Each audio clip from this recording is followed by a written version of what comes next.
જય શ્રી કૃષ્ણ મિત્રો, ઉત્સવનો મહિમા ચેનલમાં આપનું સ્વાગત છે. મિત્રો, આજના વિડીયોમાં આપણે વીરપસલી વ્રતની વ્રત કથા સાંભળીશું. શ્રાવણ માસના કોઈ પણ રવિવારે બહેનો પોતાના ભાઈના દીર્ઘાયુ માટે, કલ્યાણ માટે આ વ્રત લે છે. ભાઈ આ દિવસે બહેનને યથાશક્તિ દાન આપે છે. પૂર્વે પાટણ ગામમાં એક કણબી રહે. સંતાનમાં તેને 7 દીકરા, તે બધા પરણેલા. એક દીકરીને પણ પરણાવેલી, પરંતુ સાસરિયાના ત્રાસથી કંટાળી જઈ તે પોતાના પિયરમાં પાછી આવી. 7 ભાઈઓમાં સૌથી નાનો ભાઈ ખૂબ ભલો હતો. આથી મા બાપ અને બહેન તેની સાથે રહેતા હતા, જ્યારે બાકીના 6 ભાઈઓ ખૂબ સ્વાર્થી અને કપટી હતા. તેઓ જુદા રહેતા હતા. તેમ છતાં બહેન તેમના ઢોર ઢાખર ચરાવવા લઈ જતી. તેના બદલામાં ભાભીઓ તેને વધ્યું ઘટ્યું ખાવાનું આપતી. એક દિવસ બહેન ઢોરોને લઈ અને નદીએ ગઈ. ત્યાં જઈને જોયું તો કેટલીક બહેનો કોઈ વ્રત કરી રહી હતી. આથી તેણે કુતૂહલવશ બની અને પૂછ્યું, બહેનો, તમે આ શેનું વ્રત કરો છો? તેમાંથી એક બહેને કહ્યું, બહેન, અમે વીરપસલીનું વ્રત કરીએ છીએ. અમારા હાથમાં જે દોરો છે તે અમે ભાઈના હાથે બાંધીશું અને ભાઈનો ખોબો ભરાય એટલું અનાજ રાંધી જમીશું. આથી ભાઈને 12 માસ સુખ મળે છે. એ વ્રત શી રીતે થાય? બહેને પૂછ્યું. એમાં સૂતરના દોરાની 8 શેરો લઈ તેને 8 ગાંઠ વાળી એક જગ્યાએ રાખી મૂકવાની. દરરોજ સવાર સાંજ ધૂપ દેવાનો. એ પછી જમવાનું. આમ અઠવાડિયા સુધી કરવાનું. ત્યારબાદ એમાંનો એક દોરો પીપળાના થડમાં બાંધવો અને બાકીના 7 ભાઈના કાંડે બાંધવાના. બહેન તો આ સાંભળી ખુશ થતી ઘેર આવી અને વીરપસલીનું વ્રત કરવા માંડી. એક અઠવાડિયા પછી બહેને પોતાના 6 ભાઈઓને વ્રતના દોરા બાંધ્યા, પરંતુ બહેનને જમવાનું ન કહ્યું. અરે, પ્રેમથી તેની સાથે બોલ્યા પણ નહીં. આથી બહેન નિરાશ થઈ ગઈ અને ભાઈ વીરપસલી કહી અને તેના જમણા કાંડે દોરો બાંધી દીધો અને આશીર્વાદ આપી તેના ઓવારણા લીધા. નાનો ભાઈ ગરીબ હતો.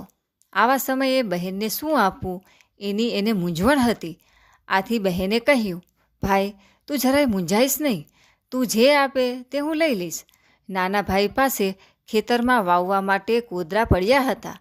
તેણે બહેનને આપ્યા, સાથે માટીનું ઢેફું અને એક કોળિયામાં 1 પૈસો આપ્યો. બહેને એ બધું પ્રેમથી લઈ લીધું. ત્યારબાદ તે ઘેર આવીને જુએ છે તો તેનો પતિ તેને તેડવા આવ્યો હતો. વીરપસલી વ્રતનો આ પ્રભાવ હતો. બહેનને સાસરે વળાવતી વખતે ભાભીઓએ પોતાના ઉતરેલા કપડાની એક પોટલી બનાવી હતી. તે બહેનને આપી. ત્યારબાદ તેઓ ત્યાંથી વિદાય થયા. રસ્તામાં પતિ પત્ની એક વાવ પાસે થાક ખાવા બેઠા. પત્નીને પાણી દેખી અને નાહવાનું મન થયું. આથી તે વાવમાં નાહવા ગઈ. ત્યાર પછી કપડાં બદલવા તેણે પતિને હાક મારી. પોટલીમાંથી સાલ્લો કાઢવા કહ્યું. પતિએ કહ્યું, કયા રંગનો સાલ્લો કાઢું? અહીં તો ઘણા બધા રંગના સાલ્લા છે. આ સાંભળી પત્ની વિચારમાં પડી ગઈ. ભાભીઓએ તો પેલા મેલા ઘેલા કપડાં જ આપ્યા હતા, જ્યારે અહીંયા હીર ચીર જોવા મળે છે. તે મનમાં સમજી ગઈ કે આ બધો પ્રતાપ વીરપસલી વ્રતનો છે. ત્યારબાદ તેણે નાના ભાઈએ આપેલી ભેટ ખોલીને જોઈ તો તેના આશ્ચર્ય વચ્ચે કોદરા, માટી અને પૈસાની જગ્યાએ કમોદ, ગોળ અને સોના મહોર જોવા મળ્યા. ચમત્કાર થયો. ત્યારબાદ પત્નીને ભૂખ લાગી.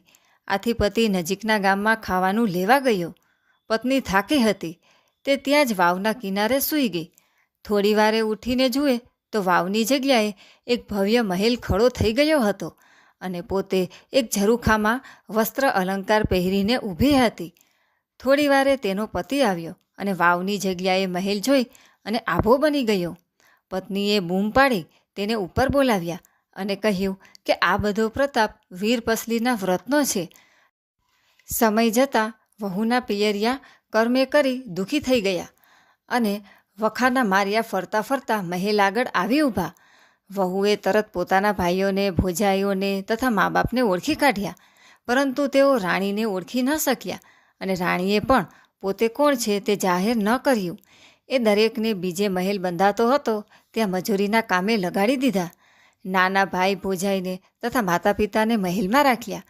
6 ભાઈઓને માટી ખોદવાનું કામ સોંપ્યું હતું. આથી તેઓ ખૂબ થાકી જતા હતા.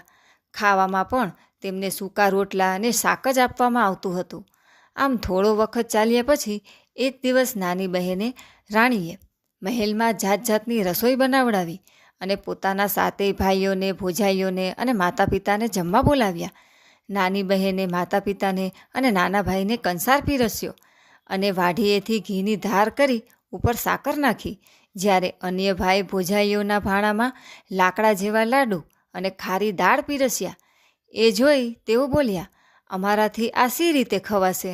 બસ એ જ વખતે નાની બહેન બોલી ઉઠી, ભાઈઓ, જો તમારાથી આ ન ખાઈ શકાતું હોય તો તમારી નાની બહેનથી તો એ સી રીતે ખાઈ શકાય? તેમ છતાં તેણે ઘણા વર્ષો સુધી આવો ખોરાક ખાધો છે અને એ આપનારા તમે જ છો અને એ ખાનાર હું જ તમારી નાની બહેન છું. આ સાંભળી સૌ કોઈ સ્તબ્ધ બની ગયા. તેઓ એકબીજાની સામે જોવા લાગ્યા. ત્યારબાદ બહેનને ઓળખી જતાં આંખોમાં આંસુ લાવી તેની માફી માંગવા લાગ્યા. બહેને કહ્યું, તમે આજે મારી આ સુખ સાહેબી જુઓ છો, એ મારા વીર પસલીના વ્રતના પ્રતાપે છે. જો તમારે પણ મારી જેમ સુખી થવું હોય તો કોઈ દિવસ બહેનના દિલને દુભાવશો નહીં, તેને ખોટું લાગે તેવું કરશો નહીં. રક્ષાબંધનના દિવસે તેને પ્રેમથી બોલાવી જમાડજો અને તમારાથી જે બને તે મદદ કરજો. આથી તમે ખૂબ સુખી થશો. ત્યારબાદ બહેને મોટું મન રાખી એ સૌને પોતાની પાસે મહેલમાં રાખ્યા અને ખાધું પીધુંને રાજ કર્યું. જે રીતે બહેનને વીર પસલીનું વ્રત ફળ્યું એવું આ વ્રત કરનાર સૌને ફળજો. તો મિત્રો, આજના વિડીયોમાં આપણે વીર પસલી વ્રતની વ્રત કથા સાંભળી. વિડીયો પસંદ આવે તો લાઇક તથા મિત્રો સાથે જરૂરથી શેર કરજો અને અમારી ચેનલ જો તમે પહેલીવાર જોઈ રહ્યા હોય તો સબસ્ક્રાઈબ કરવાનું ભૂલશો નહીં. સર્વે ભક્તોને મારા જય શ્રી કૃષ્ણ.